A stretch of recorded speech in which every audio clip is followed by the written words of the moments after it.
Good morning students. आज हम next पढ़ने जा रहे हैं टेट्राहेड्रल वर्ड्स, ऑक्टाहेड्रल वर्ड्स। कल ये रह गया था, केमिस्ट्री के फर्स्ट चैप्टर का नेक्स्ट पार्ट है सॉलिड स्टेट का। टेट्राहेड्रल वर्ड्स क्या होते हैं और ऑक्टाहेड्रल? आपने देखा है कि टेट्राहेड्रल स्ट्रक्चर कैसे होता है। 4 एटम्स के बीच में बनता है tetrahedral structure. The vacant space among 4 sphere having tetrahedral arrangement is called tetrahedral words. इस तरीके से जो अरेंजमेंट होता है उसको टेट्राहेड्रल वर्ड, 3 स्फीयर, एक नीचे चौथा ऊपर है, इसके बीच में जो खाली स्पेस बचा है, ये जो ट्राइंगल सी बनी हुई है, इसको बोलते हैं tetrahedral void. Octahedral void, the void formed by the equatorial triangle with apices in opposite direction is called octahedral void. Octa में आएंगे 6, ये 3 ऊपर है 3 नीचे हैं, इनके बीच में जो खाली स्पेस बचेगा उसको बोलेंगे ऑक्टाहेड्रल वर्ड। नेक्स्ट है बेटा कोऑर्डिनेशन नंबर। क्या होता है? The number of closest neighbours of any constituent particles in the crystal lattice. कितने नेबर में साथ में क्लोजेस्ट प्रेजेंट है। जैसे मैंने कल आपको पढ़ाया था कि 1 डायमेंशन में स्फीयर का अरेंजमेंट होता है तो कौन किसके कांटेक्ट में, एक स्फीयर 2 के कांटेक्ट में है तो उसका कोऑर्डिनेशन नंबर कितना हो गया 2।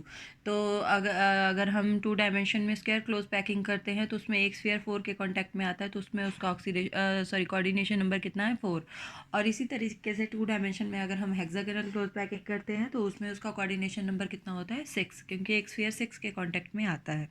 तो ये सारा कुछ मैंने आपको बताया था। अगर आपको पेपर में आता है कि how many tetrahedral voids, how many octahedral voids are present in FCC, BCC, HCC, तो कैसे कैलकुलेट करना है, how to calculate tetrahedral and octahedral void, तो उसके लिए फॉर्मूला है। अगर आपने टेट्राहेड्रल वर्ड कैलकुलेट करने हैं तो उसके लिए फॉर्मूला है 2n, और अगर आपने सिर्फ ऑक्टाहेड्रल वर्ड कैलकुलेट करने हैं तो उसके लिए फॉर्मूला है ओनली n। ठीक है, n क्या है? Number of atoms. Number of atom जो आपने कल निकाला z, जिसको हम किससे रिप्रेजेंट करते हैं z, कल आपने निकाला था ना सिंपल क्यूबिक के लिए, एफसीसी के लिए, बीसीसी के लिए नंबर ऑफ एटम्स निकाले थे, तो वही नंबर ऑफ एटम्स आपने n, वो नंबर ऑफ एटम्स है। ठीक है, और उसको अगर टेट्राहेड्रल के लिए तो 2 से मल्टीप्लाई करना, ऑक्टाहेड्रल के लिए डायरेक्ट वही क्या आ जाएगा, number of tetrahedral void. For example आपने if you want to calculate tetrahedral void for simple cubic unit cell तो उसके लिए फॉर्मूला आएगा 2n, 2 इंटू 1। n कितना होता है सिंपल क्यूबिक सेल के लिए 1, तो 2 इंटू 1 तो 2। कितने टेट्राहेड्रल वर्ड है एससीसी में 2, और बीसीसी में कितने हो जाएंगे 2 इंटू n। n कितना होता है बीसीसी के लिए 2, तो 2 इंटू 2 इज इक्वल टू 4। इसी के लिए इसी तरीके से एफसीसी के लिए 2n, n कितना होता है एफसीसी के लिए 4, तो 2 इंटू 4 इज इक्वल टू 8। और इसी तरीके से अगर ऑक्टाहेड्रल वर्ड कैलकुलेट करने तो उसके लिए डायरेक्ट है n, तो एससीसी के लिए 1 हो जाएंगे डायरेक्ट n की वैल्यू, बीसीसी के लिए 2 होती है तो 2 हो जाएंगे, एफसीसी के लिए 4 होती है तो डायरेक्ट क्या हो जाएगा 4। नेक्स्ट है बेटा packing efficiency. The percentage of the total space which is occupied by the particle in a certain packing is known as packing efficiency। Packing मतलब यूनिट सेल। आप क्रिस्टलाइन सॉलिड, अमॉर्फस सॉलिड पढ़ा, उसमें आपने पढ़ा कि unit cell की arrangement होता है 3 dimensional.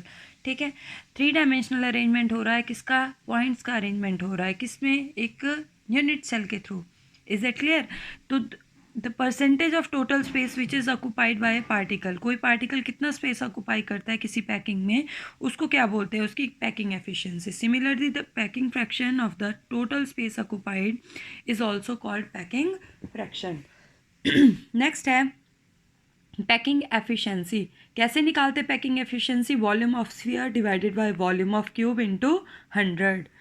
As length of the unit cell for simple cubic crystal SCC के लिए ये आपने चीज़ें याद रखनी है।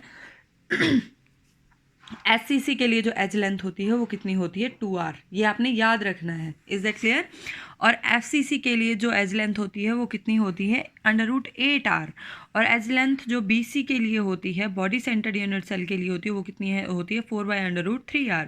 और वॉल्यूम ऑफ स्फीयर सभी के लिए कितना होता है 4/3 πr³ इंटू जेड की वैल्यू आप साथ साथ में मल्टीप्लाई करते जाओगे, आपके पास क्या आ जाएगा volume of sphere for each unit cell. Is that clear?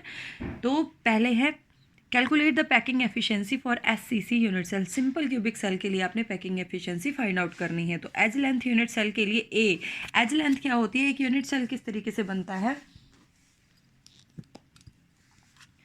ये है आपका यूनिट सेल,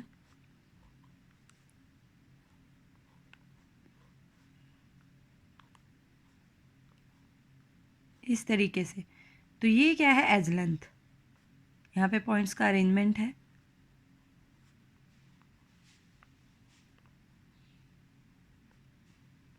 तो ये 2 पॉइंट के बीच में का जो स्पेस है उसको क्या बोलते हैं, 2 न्यूक्लियस के बीच का डिस्टेंस है उसको बोलेंगे एज लेंथ इसके केस में, ठीक है। तो edge length of unit cell A कितना है 2r for SCC। Volume of cube कितना आ जाएगा, जो आपकी एज लेंथ है उसका क्यूब कर देंगे 2r का क्यूब, तो आपके पास कितना आ गया volume of cube 8r cube. और वॉल्यूम ऑफ स्फीयर कितना हो जाएगा z into 4/3 pi are cube. Simple cubic cell के लिए z कितना होता है 1, तो कितना आ गया 4/3 पाई आर क्यूब। तो वॉल्यूम आपके पास स्फीयर का भी है क्यूब का भी है, इंटू क्या कर दो 100, तो इस तरीके से r से r कट गया, तो क्या आ जाएगा 4/3 pi are cube, sorry pi divided by 8। Pi की वैल्यू पुट कर दो, इस तरीके से डिवाइड करने के बाद आपके पास SCC के लिए पैकिंग एफिशिएंसी कितनी आ जाएगी 52.04%। अब पैकिंग एफिशिएंसी निकालेंगे FCC के लिए, उसके लिए एज लेंथ होती है √8r। वॉल्यूम ऑफ क्यूब कैसे निकालेंगे, एज लेंथ का क्यूब कर दो तो आ जाएगा 8√8r क्यूब। कैसे आया, √8 r क्यूब, अंडर रूट से अंडर रूट कट गया, एक अंडर रूट बचा तो एक 8 बाहर आ गया, 8√8r cube. Volume of sphere क्या आ जाएगा z into 4/3 pi are cube. z कितना होता है FCC के लिए 4 से मल्टीप्लाई कर दिया, 4 4 16 divided by 3 pi are cube.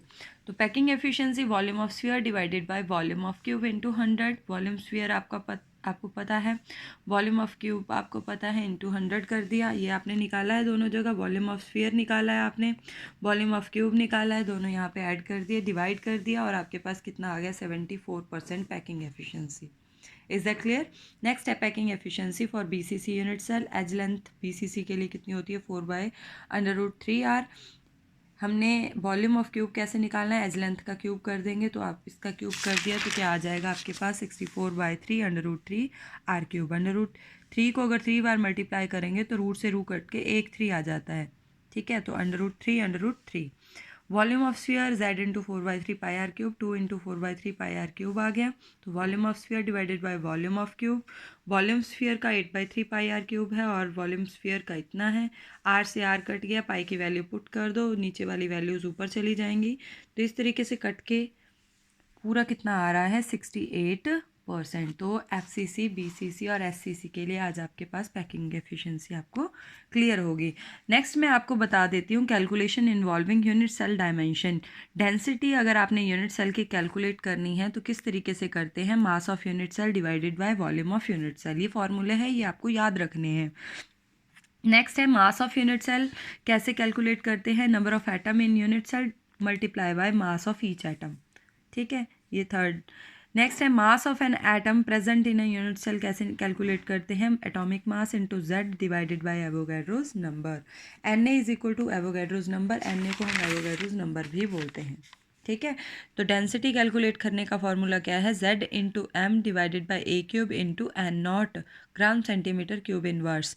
रो क्या है डेंसिटी, z क्या है नंबर ऑफ एटम, m क्या है मास मॉलिक्यूलर मास, a क्या है एज लेंथ, ठीक है, volume of A cube, Na क्या है एवोगैड्रोज नंबर जिसकी वैल्यू फिक्स होती है, कितनी होती है 2.023 इंटू 10⁻23, और z की वैल्यू FCC के लिए 4, BCC के लिए 2, SCC के लिए 1।